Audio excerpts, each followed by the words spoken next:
अभिनंदन, आभार और बहुत बहुत स्वागत है आपको इस YouTube चैनल पर जिसका नाम है योग का जादू। यानी आपका स्वास्थ्य आपके मुट्ठी में। इससे पहले मैं आशा करता हूं आप और आपका संपूर्ण परिवार स्वस्थ हो, खुश हो, मजबूत हो और आप सभी को परमात्मा दी प्यार मिले। दोस्तों, आ गया आपका फेवरेट चैनल योग के जादू, जिसमें हमने कई टॉपिक पर हमने बात किया है। धारणाएं, अध्यात्म, गुरु आदि ऐसे टॉपिकों पर हमने बात कर सब टॉपिकों बड़े विस्तार से बताया है, क्योंकि हम जानते हैं ज्ञान एक शक्ति है, एक एनर्जी है। एक सुखी और संपन्न जीवन जीने के लिए, एक सुखी जीवन जीने के लिए, सेटिस्फाइड जीवन जीने के लिए हमें ज्ञान का होना बहुत जरूरी है। सात्विक ज्ञान, सत्य ज्ञान, जो प्रैक्टिकल ज्ञान है, वो हमारे जीवन में उतरना चाहिए। तभी हम जीवन का एक आनंद ले सकते हैं। जीवन तो सभी जीते हैं, परंतु जिस दौर से अभी हम गुजर रहे हैं, उस दौर में सत्य ज्ञान का होना बहुत जरूरी है। तो दोस्तों, जैसा हमने बताया, यह है योग का जादू। सिर्फ योग ऋषि मुनियों की पूंजी नहीं है, योग जन जन की पूंजी बने। योगी जीवन सबसे महत्वपूर्ण और उपयोगी जीवन होता है। योगी जीवन ही जीवन में को अच्छा सुख ले सकता है, आनंद उठा सकता है। दोस्तों, शरीर को स्वस्थ रखने के लिए, मन और आत्मा को स्वस्थ रखने के लिए ज्ञान का होना बहुत जरूरी है। इसके साथ साथ हमारे अंदर वह समर्पण, वह सेवा, वह धारणा और ध्यान भी बहुत जरूरी है। तो मैं इस YouTube चैनल के माध्यम से आपसे जुड़कर मैं ज्ञान की बातें करूंगा। हम आसन और प्राणायाम के बात कर प्रैक्टिकल आपको बताऊंगा कौन से प्रॉब्लम के लिए, कौन से बीमारी के लिए कौन से आसन, कौन से प्राणायाम करना चाहिए और उसको बिना एलोपैथिक दवा के हम कैसे उसे दूर कर सकते हैं। कई चीज़ों को आपको लेकर चलना होगा। सिर्फ आप ज्ञान ले लें और योग को छोड़ दें, ध्यान को छोड़ दें, नहीं चलेगा। आप एक्सरसाइज को छोड़ दें, नहीं चलेगा। आप प्राणायाम को छोड़ दें, नहीं चलेगा। सेवा को छोड़ दें, नहीं चलेगा। अभी बदलने का समय है, यह परिवर्तन का समय है। तो अपने आप को हमें सजाना है, संवारना है, मजबूत करना है। तो हम समय समय पर आपको, जैसे हमने बताया, जीवन में 4 पिलर का होना जरूरी है: ज्ञान, योग, धारणा और सेवा। तो हम समय पर आपको कुछ नुस्खे भी बताऊंगा, कुछ आसन प्राणायाम होंगे, मेडिटेशन के टिप्स होते हैं, मेडिटेशन कैसे किया जाता है जिससे हम उस परमात्मा से, अपने आप से जुड़ सके। कुछ हम लक्ष्य बना के चलेंगे तो हम कामयाब होंगे। निकल रहे हैं भैया? नहीं, सभी चीज़ों पर हम यदि ध्यान देते हैं, उसकी बारीकी को, सूक्ष्म चीज़ों को जानते हैं और उसे प्रैक्टिकल जीवन में उतारते हैं, तो हमें कामयाबी मिलेगी। कामयाबी का मतलब है यहाँ शरीर स्वस्थ हो, मन में खुशी आए, आनंद आए, हम सोए तो गहरी नींद आए, हम खाए तो भोजन अच्छी तरह से पच जाए। ये हमारा एक अच्छा जीवन का मकसद है और हम सब यही चाहते हैं। तो आज ज्ञान की चर्चा में हम आज आत्मबल के बारे में पढ़ेंगे। कहते हैं ना, आत्मबल हमारा एक कुंजी है, एक पूंजी है, या कुंजी कहें या पूंजी कहें, वह चाबी है जिनके द्वारा हम अपना नसीब को बनाते हैं, एक नए दिशा और दशा जीवन की अच्छा बनाते हैं आत्मबल के द्वारा। कहते हैं कुछ गया तो कुछ नहीं गया, यदि आत्मबल गया तो सब कुछ चला गया। तो आत्मबल क्या होता है और हमारे जीवन में आत्मबल का कितना महत्व रखता है, और ये भी बताएंगे कि आत्मबल कैसे बढ़ाया जाता है। दोस्तों, हर आदमी में यानी हर आत्मा में एक अछूत बल होता है। इस बल का सदुपयोग हो जाए तो हर मनुष्य कमाल कर सकता है। वह अपने ही नहीं, दूसरे के जीवन को भी धन कर सकता है। वह बहुत कुछ सृजन कर सकता है। हर आत्मा की अलग अलग विशेषताएं हैं। यहाँ आत्मा में कह रहा हूं, आत्मा मीन्स इस शरीर को चलाने वाली एक चेतन शक्ति है जिसे हम आत्मा कहते हैं। यहाँ आत्मा मीन्स एक शक्ति जो शरीर को चला रही है। सबका अलग अलग स्वभाव है, सबकी अलग अलग सृजनात्मकता है। सबके लिए कोई एक मार्ग निर्धारित नहीं किया जा सकता। कोई दूसरा किसी के बारे में पूरी तरह जान भी नहीं सकता। किसी और के लिए अपनी कोई राय बनाने में पूर्ण सत्यता हो ही नहीं सकती। इसी तरह अपने लिए पूर्ण ज्ञान बाहर कहीं से मिल ही नहीं सकता।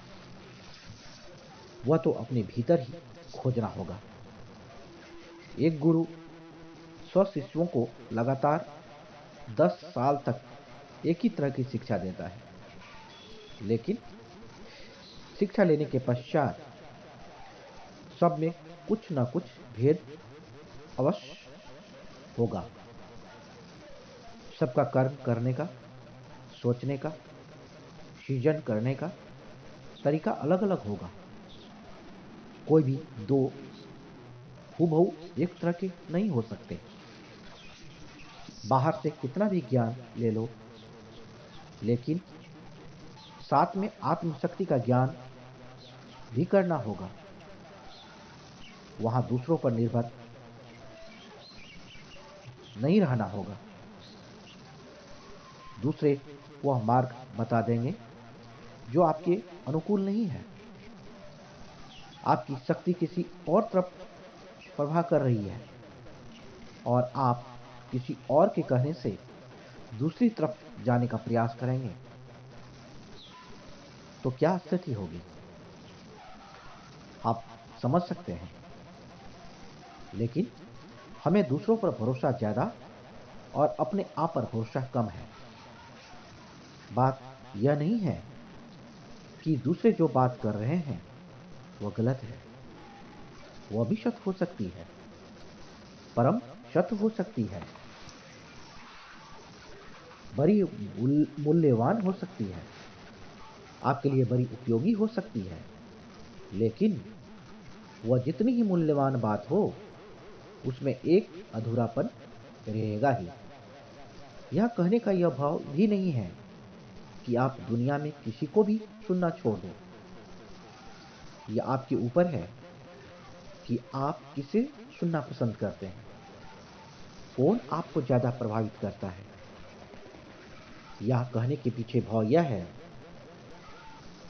कि आप लाख बाहर से ज्ञान अर्जित कर लो, जब तक अपनी आत्मशक्ति का ज्ञान नहीं करेंगे तब तक बात अधूरी ही रहेगी। हर इंसान के भीतर एक बहुत विशाल जगत है। बहुत सारी ऊर्जाएं हैं जिनमें लगातार प्रभावित होने की प्रवृत्ति है। उनको रोकना असंभव है। यदि उनको आप सही मार्ग नहीं दे पाए तो वे या तो कुंठित होकर आपको मानसिक रुग्णावस्था में डाल देगी या विध्वंसात्मक बन जाएगी। ऊर्जा हमेशा सृजन करना चाहती है, पर जब सृजन का अवसर नहीं मिलता है तो वह विध्वंस की ओर बहने लगती है। कई ऐसे मनुष्य होते हैं जिनमें ऊर्जा का वेग बड़ा ही प्रबल होता है। वह ऊर्जा ऐसा कुछ करना चाहती है जिसे सारा संसार जाने। उस ऊर्जा का यदि सही उपयोग हो जाए तो इस संसार के लिए बड़ा ही सुंदर कार्य हो सकता है, और यदि इसका सही उपयोग नहीं हो पाया तो वह इंसान या तो पागल हो सकता है या कोई विनाश कर सकता है। किसमें कितनी ऊर्जा है, वह क्या करना चाहती है, किस प्रकार उसको बेहतर दिशा दी जा सकती है, इस बारे में जितना दूसरों पर निर्भर रहोगे उतने ही ज्यादा गुमराह होगे। दूसरा कितना ही अच्छा हो, कितना ही अनुभवी हो, आपके अंतर को वह नहीं पढ़ सकता। यह यात्रा तो स्वयं को ही करनी होगी। दूसरा आपको जगा सकता है, बता नहीं सकता। जिन लोगों ने इस बात को समझ लिया है वे किसी के पछलग्गू नहीं बनते। वे आत्मशक्ति को स्वयं पहचानते हैं। वे अपनी आत्मा की आवाज को बड़े ध्यान से सुनते हैं। वे दूसरों की बातों में आकर भयग्रस्त नहीं होते हैं। अपनी आत्मा की आवाज को दबाते नहीं हैं। स्वयं पर अपने विश्वास को कमजोर नहीं करते हैं। वे आंखें बंद करके नकल नहीं करते, बल्कि अपना कुछ अलग करने का जज्बा रखते हैं। इसीलिए यह देखने में आता है कि सृजन करने वालों का सबका अपना अपना तरीका होता है। दोस्तों, मानव जीवन पूर्णता लिए हुए है, यानी हम ये कह सकते हैं कि यह बहुत बड़ा मूल्यवान उपलब्धि है। मानव जीवन यह परमात्मा की एक बहुत विलक्षण और पवित्र कृति है। कौन? मानव जीवन। यह आनंद का सागर है। इससे बेहतर इस ब्रह्मांड में कुछ भी नहीं। लेकिन पता नहीं क्यों दृष्टि को दूषित किया जा रहा है। हमें बार बार यह समझाया जा रहा है कि हम नीच, पापी और निर्बल है। हमें मांगना सिखाकर भिखारी बना दिया गया है। हमारी आत्मशक्ति को भुलाने का पूरा इंतजाम कर दिया गया है। आश्चर्य की बातें तो यह है कि जो जितना ज़्यादा तथाकथित धर्म का पालन कर रहा है वह उतना ही ज़्यादा अंदर से कमज़ोर होता जा रहा है।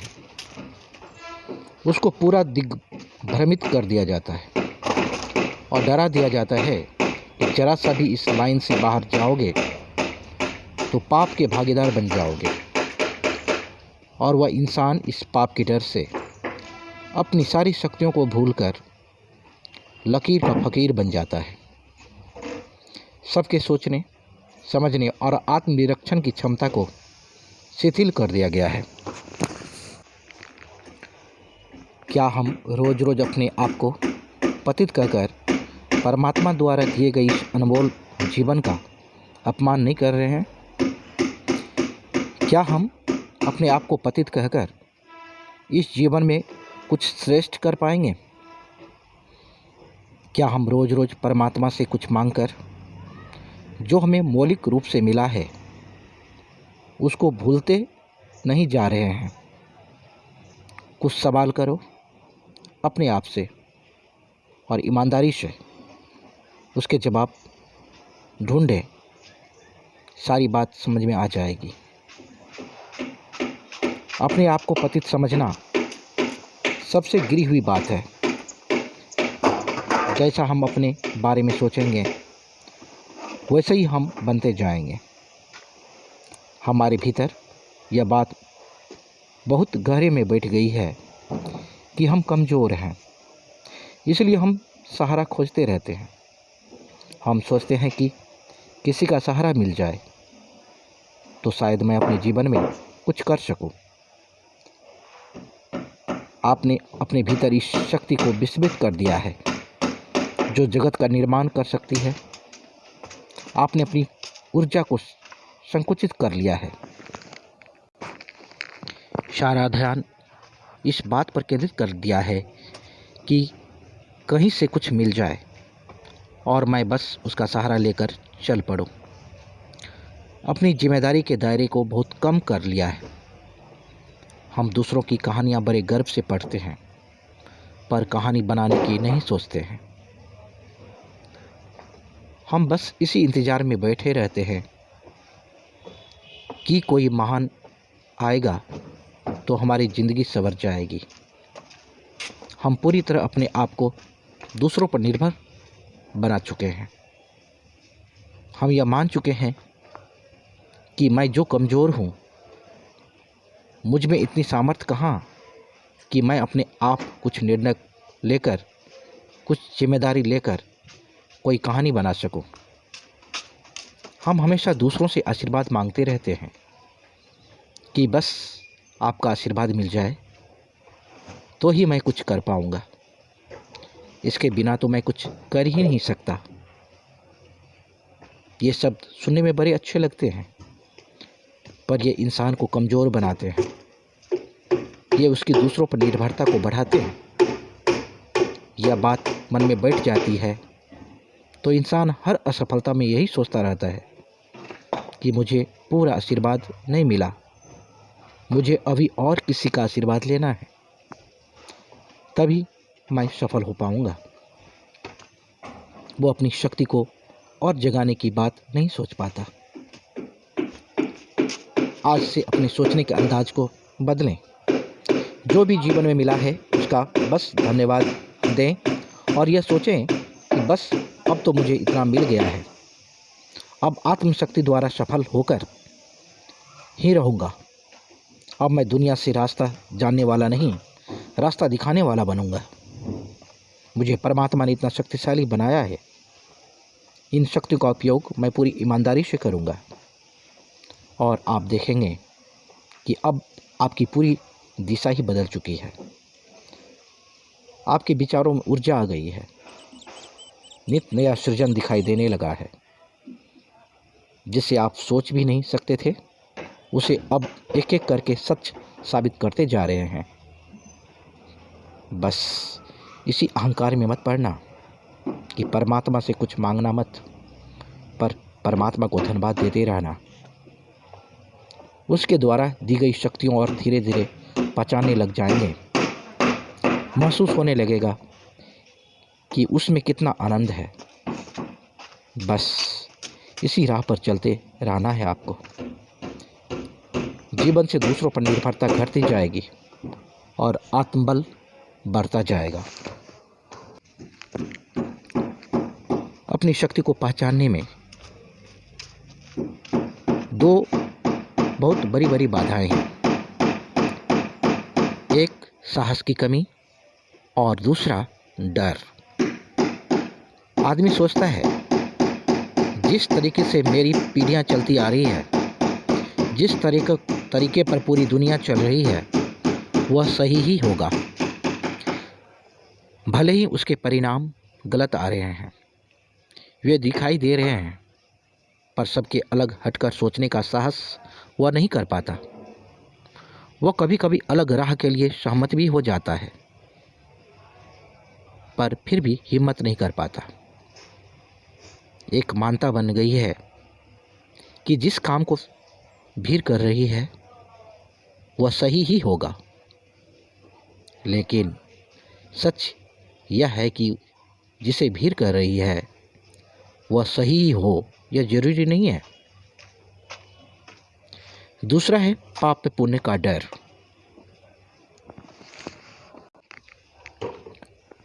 किसी बात का पालन नहीं करूं तो कहीं मुझे नरक नहीं मिल जाए, अगले जन्म में मुझे सज़ा नहीं मिल जाए, कहीं मैं इंसान से जानवर तो नहीं बना दिया जाऊं।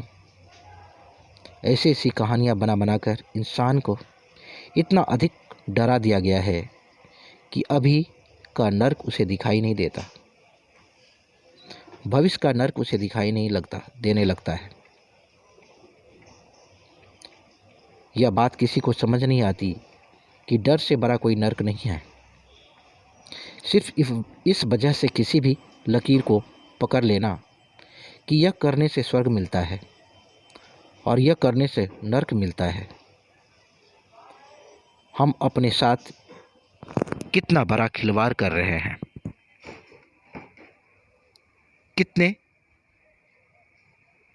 किसने दिए ये पैमाने? किसी ने कुछ भी कहानी बना दी और बड़े आश्चर्य की बात है कि पूरी दुनिया उसके पीछे लग जाती है। परमात्मा ने हमें इतना सुंदर जीवन स्वर्ग दिया है, वह दिखाई नहीं देता है। हम अपनी ही कृतियों से इस दुनिया को नर्क में तब्दील करते जा रहे हैं, वो हमें दिखाई नहीं देता है।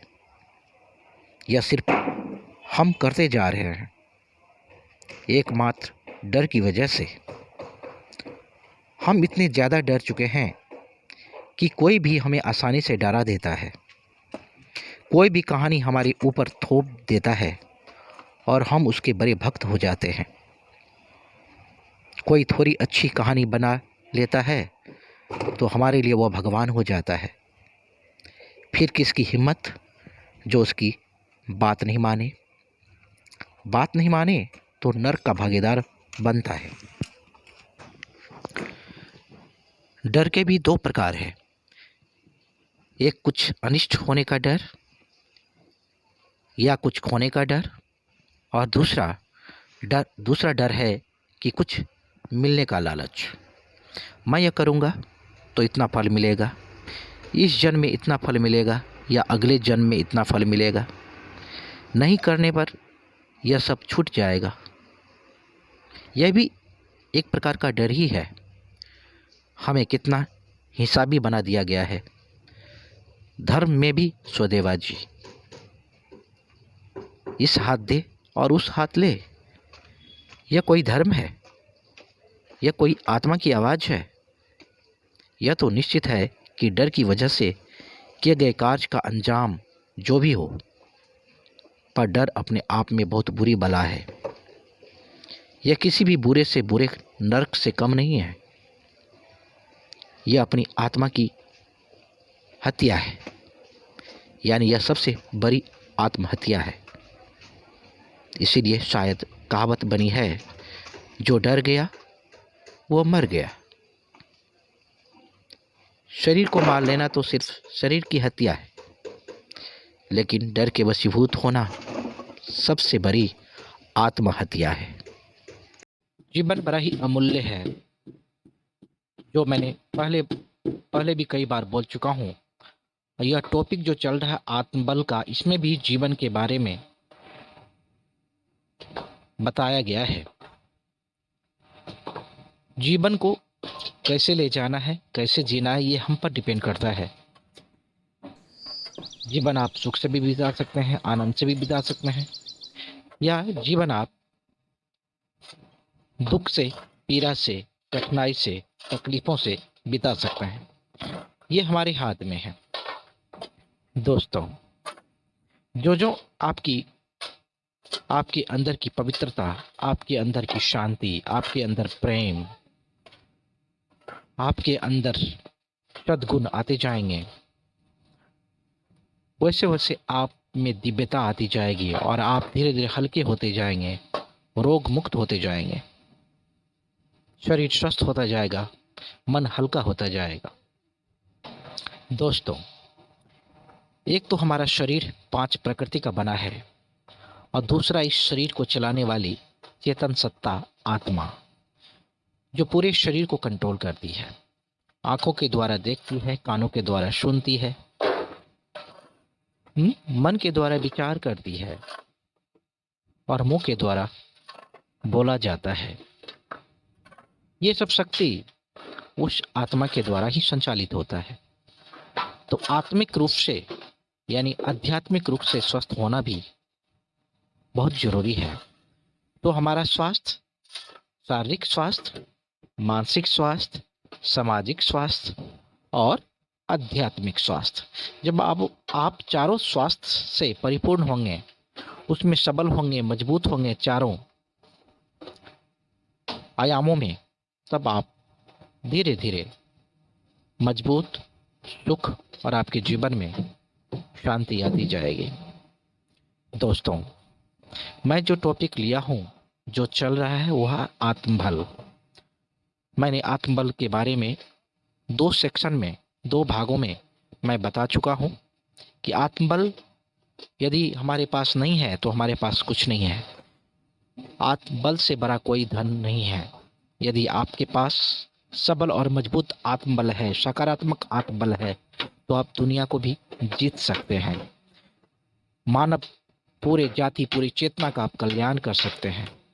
हमारा जो भी कार्य हो वह चेतना के कल्याणार्थ हो। चेतना कोई भी हो सकता है, चाहे वो मानव चेतना हो, चाहे जीव जंतु चेतना हो, चाहे पेड़ पौधों की चेतना हो। सबका इस धरती पर, इस धरा पर एग्जिस्ट होने का, रहने का अधिकार है। पूरा अहिंसक बनना पड़ेगा। कहीं भी हिंसा का हमारे जीवन में, दूर दूर तक हमारे जीवन में न रहे, तो आप पूरे विकारों से दूर हो सकते हैं। दोस्तों, इधर उधर की बात न करके मैं टॉपिक पर आना चाहूँगा। जो टॉपिक है हमारा आत्मबल का। तो आत्मबल हम विकसित कैसे करें, मजबूत कैसे करें? आदमी किसी की बनाई हुई लकीरों पर चलता है तो वो हमारा प्रकृति नहीं है। किसी की लकीरों पर चलना ये जीवन का, लाइफ का प्रकृति नहीं है। यदि किसी की बनाई हुई लकीरों पर चलने का हम प्रयास करेंगे तो हमेशा क्या होगा?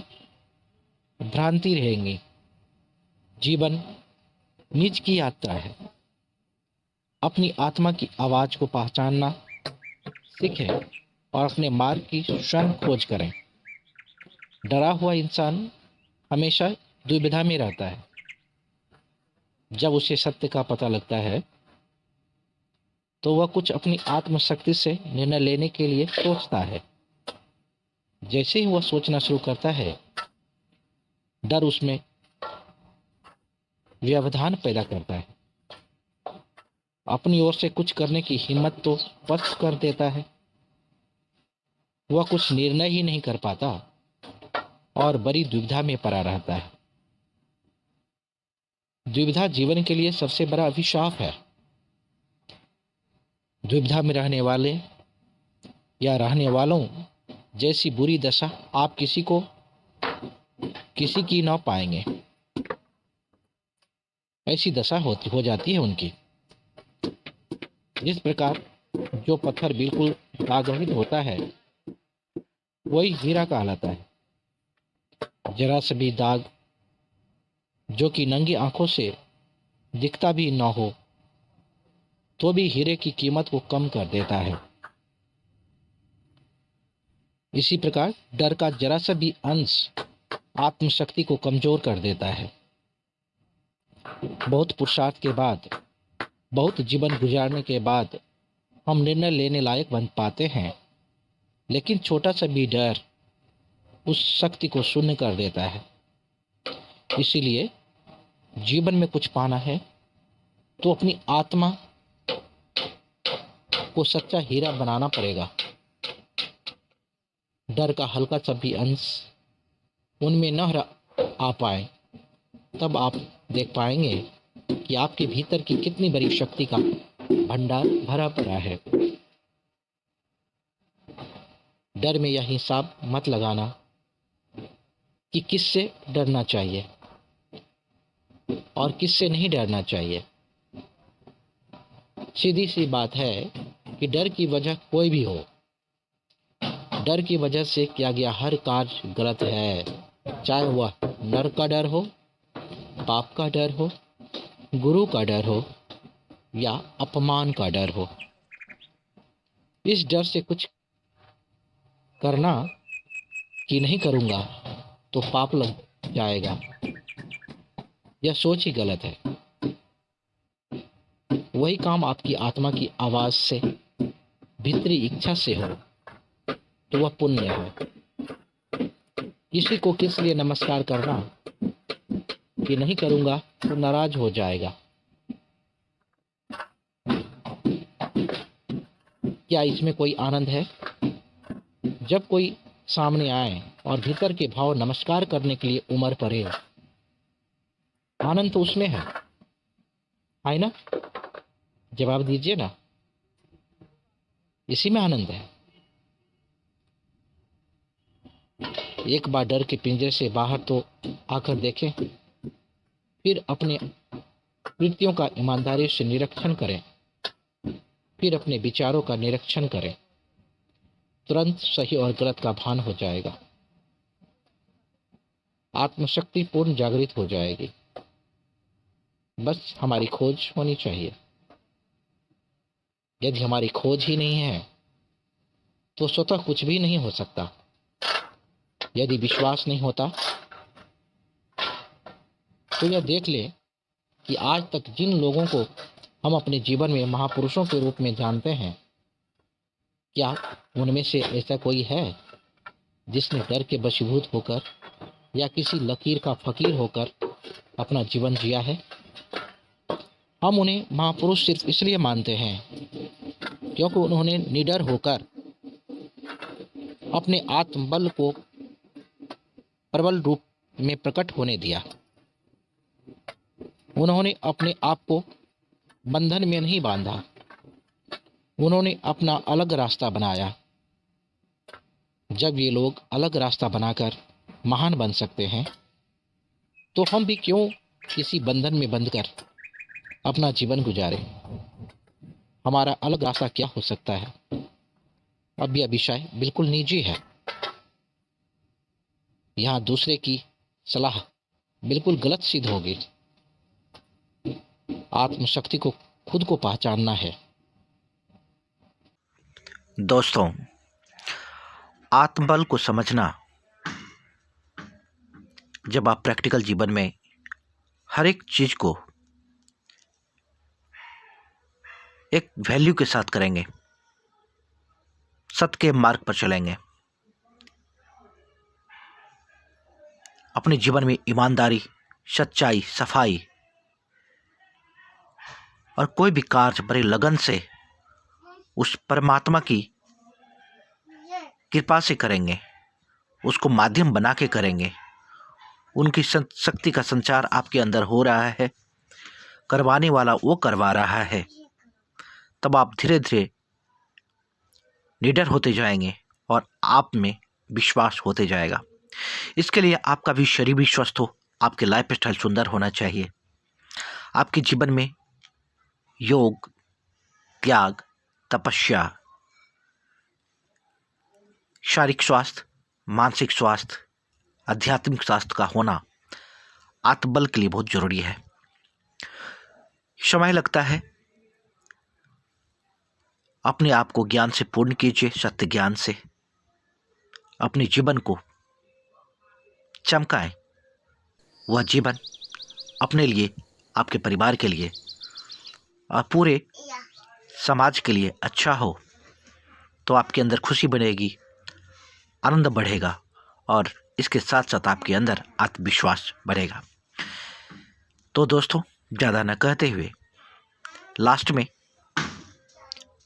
आप और आपके संपूर्ण परिवार स्वस्थ हो, खुश हो, मजबूत हो और आप पर परमात्मा दिव्य प्यार आप पर बना रहे, मिलता रहे और इसमें दिनों दिन बढ़ोतरी होता रहे। बहुत बहुत धन्यवाद।